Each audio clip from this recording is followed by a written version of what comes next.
Hello everyone, welcome to my channel. इस channel पे हम लोग स्कैरी, स्पूकी एंड हॉन्टिंग जैसे टॉपिक के बारे में बात करेंगे। अगर आपको इस तरह के वीडियोस अच्छे लगते हैं तो अपने स्नैक्स पकड़ें, लाइट्स ऑफ करें and let's get started. Start करने से पहले मुझे क्लियर करना है कि ये वाक़ई मेरे साथ नहीं हुए। ये टोटली मेरे अपने स्टोरीज़ नहीं हैं, बल्कि मुझे रेडिट एंड रिसर्च से मिले हैं एंड इन रेडिटर्स का अकाउंट मैं यहाँ मेंशन कर रही हूँ, तो ये क्रेडिट डेफिनेटली उन्हीं को जाता है। आज की इस वीडियो में हम बात करने वाले हैं 3 ऑफ मोस्ट हॉरिफाइंग जिन stories. So without any further delay let's get started. So our first story is by वहामी 135।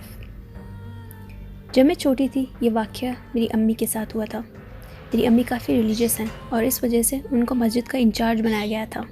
वो इस पोजीशन में किसी और के साथ थी, विच मीन्स कि वो अपने शिफ्ट में कभी अकेली नहीं होती थी। एक दिन अम्मी नॉर्मली मस्जिद की ओपनिंग के लिए जा रही थी और उनको ज़रा लेट हो गया था, तो वो काफ़ी जल्दबाजी में निकली। इस जल्दबाजी में उन्होंने रॉन्ग टर्न ले लिया, to be kept in mind कि वो खुद ही ड्राइव कर रही थी।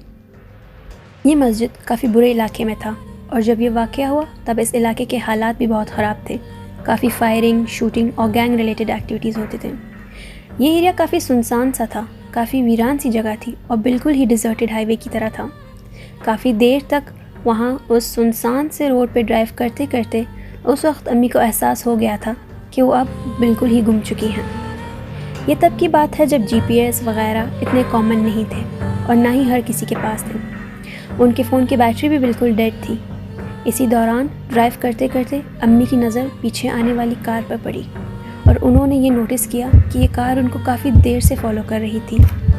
एट दिस पॉइंट अम्मी बिल्कुल ही हार मान गई थी और उन्होंने अपनी गाड़ी स्टॉप कर दी, ये सोचकर कि अगर यही उनकी मौत है तो वैसे भी उन्हें एक न एक दिन मरना ही है।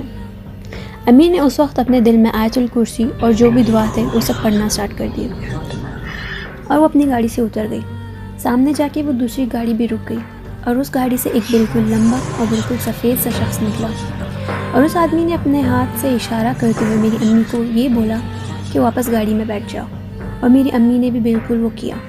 मेरी अम्मी को ये बात आज तक समझ नहीं आई कि उन्होंने ये सब फॉलो क्यों किया, बट खैर जो गाड़ी आगे रुकी हुई थी उन्होंने फिर से ड्राइव करना स्टार्ट कर दिया और मेरी अम्मी ने भी उनको फॉलो किया। फॉलो करते करते मेरी अम्मी बिल्कुल मस्जिद के सामने आ पहुंची।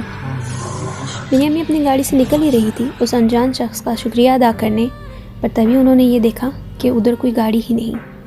उन्होंने जाके सिक्योरिटी से पूछा कि यहाँ पे जो गाड़ी खड़ी हुई थी वो आखिर गई कहाँ, तो सिक्योरिटी ने बोला कि तुम खुद अकेली आई थी, तुम्हारे साथ कोई नहीं था। चलते हैं सेकंड स्टोरी की तरफ और ये है बाय। ये वाक़या मेरे बहुत ही करीबी दोस्त के अंकल के साथ हुआ था।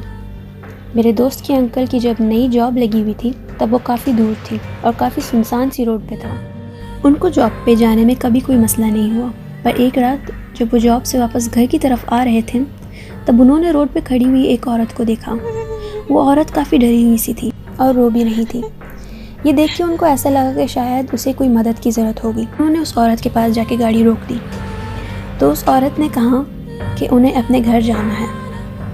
उन्हें रोता हुआ और उस रोड पे अकेला देखकर अंकल काफ़ी डर गए और उस खातून को मना कर दिया, पर वो रोने और गिड़गिड़ाने लगी और रोते हुए उसने बोला कि अगर वो घर नहीं पहुंची तो उनके हस्बैंड गुस्सा हो जाएंगे और उनकी बेटियां भी घर पे अकेली हैं। ये सब सुनने के बाद अंकल ने मना नहीं किया और अपनी गाड़ी में बिठा दिया। गाड़ी के स्टार्ट होते ही वो औरत फिर से रोने लगी, बट काफ़ी धीमी सी आवाज़ में। वो आवाज़ ऐसी थी जैसे कोई जानवर अजियत में हो, काफ़ी तकलीफ़, काफ़ी दर्द में हो। कुछ मिनट के बाद वो औरत ने रोना बंद कर दिया और उसने ये बोला कि उसका घर 2 घंटे की दूरी पर है, बिल्कुल एक छोटे से नदी के पास। ये सुनते ही उस अंकल ने ये सोचा कि उनको पुलिस स्टेशन में ड्रॉप करना ही बेहतर होगा और वो पुलिस स्टेशन की तरफ ड्राइव करने लगे। अब इतने में ही वो औरत बिल्कुल खामोश हो चुकी थी। ये सब काफ़ी अजीब लगा अंकल को और वो काफ़ी डरे हुए थे, तो उन्होंने फ्रंट मिरर चेक किया और देखा कि उस औरत के काफ़ी लंबे नाखून थे, नॉर्मल इंसानों के नाखूनों से काफ़ी ज़्यादा लंबे, बिल्कुल जैसे किसी जानवर के नाखून हो। उस औरत का हुलिया भी काफ़ी ख़राब था। फिर अंकल की नज़र उस औरत के पैरों पर पड़ी, तब उन्होंने ये देखा कि उस औरत के पैर बिल्कुल ही ऑपोजिट डायरेक्शन में मुड़े हुए थे। ये सब देख के उन्हें कुछ समझ नहीं आ रहा था, तो उन्होंने आयतुल कुर्सी पढ़ना स्टार्ट कर दिया, इतने खौफ में कि वो विस्पर्स में आयतुल कुर्सी पढ़ रहे थे। उनकी विस्पर सुनते ही वो औरत मुस्कुरा के हंसने लगी। अंकल और ज़ोर से हाथ में कुर्सी पड़ने लगे और वो चुप हो गई। कुछ मिनट के बाद उस औरत ने गाड़ी रोकने को बोला और गाड़ी से उतर गई। और उतरते वक्त उसने कहा कि शुक्र है तुम्हें आयतुल कुर्सी पढ़नी आती है। आज की लास्ट स्टोरी है बाय एडिटर होमी क्रो। मेरी क्लास में एक लड़का है जो काफ़ी ज़्यादा कोशिश करता है मेरे नज़दीक आने की। ही ट्राइज हिज बेस्ट कि वी बिकम फ्रेंड्स, बट मुझे उसकी हरकतें अच्छी नहीं लगती। जानबूझ के हाथ लगाना, अननेसेसरली बातें करना, इन सब के अलावा एक बार मुझे वो कोई वीडियो दिखा रहा था जिसमें जिन ने किसी शख्स को पोजेस कर लिया था। और सच बोलूँ तो मैं काफ़ी अनकम्फर्टेबल हो गई थी और मैंने ये बोल दिया कि जिन वगैरह सब किस्से होते हैं, ये कुछ सच नहीं होता। तो उसने मुझे ये स्टोरी सुनाई। जब वो अपने पुराने घर में था, वो घर बाहर से काफ़ी नया था बट अंदर से काफ़ी पुराना हो चुका था। तो उसके पेरेंट्स ने ये डिसाइड किया कि घर शिफ्ट करना ही बेहतर होगा और वो नए घर में जल्द शिफ्ट हो गया। तब वो सिर्फ 8 साल का था। अब इस नए घर में उसके पेरेंट्स ने उसको अपना बिल्कुल एक अलग सा रूम भी दे दिया था और उसके रूम के बिल्कुल साइड में ही एक और रूम था। उसके पेरेंट्स ने उसको बिल्कुल मना कर दिया था उस रूम की तरफ जाने से भी। और सबसे ज़्यादा खौफनाक ये बात थी कि उसके पेरेंट्स भी बिल्कुल डरे हुए थे उस कमरे से और काफ़ी अजीब एक्ट कर रहे थे। ये सब देख के वो छोटा 8 साल का बच्चा काफ़ी उतावला हो गया था। एक रात जब उसके पेरेंट्स सो रहे थे तो वो चुपके से उस कमरे में गया और आई किड यू नॉट, और उसने देखा कि नीचे पड़ी हुई कारपेट खून से बिल्कुल लाल हो चुकी थी और ऊपर पंखे से किसी की लाश लटक रही थी। और लाश के बिल्कुल ही साइड में एक लंबा लाल आंखों वाला कोई शख्स था जिसके जिल्द बिल्कुल सफ़ेद था। ये सब देखते ही उसने इतनी ज़ोर से चिल्लाया कि उसके पेरेंट्स और उनके नेबर्स सब उठ गए और उसके चीख की वजह से उसके नेबर्स ने पुलिस कॉल कर दिया था। टर्न्स आउट कि उसके पेरेंट्स के पास पैसे नहीं थे कि वो अपने नए घर के रेंट पे करें और उन्होंने लैंडलॉर्ड का कत्ल कर दिया और कत्ल करने के बाद उसी कमरे में उसकी लाश को छुपा दी।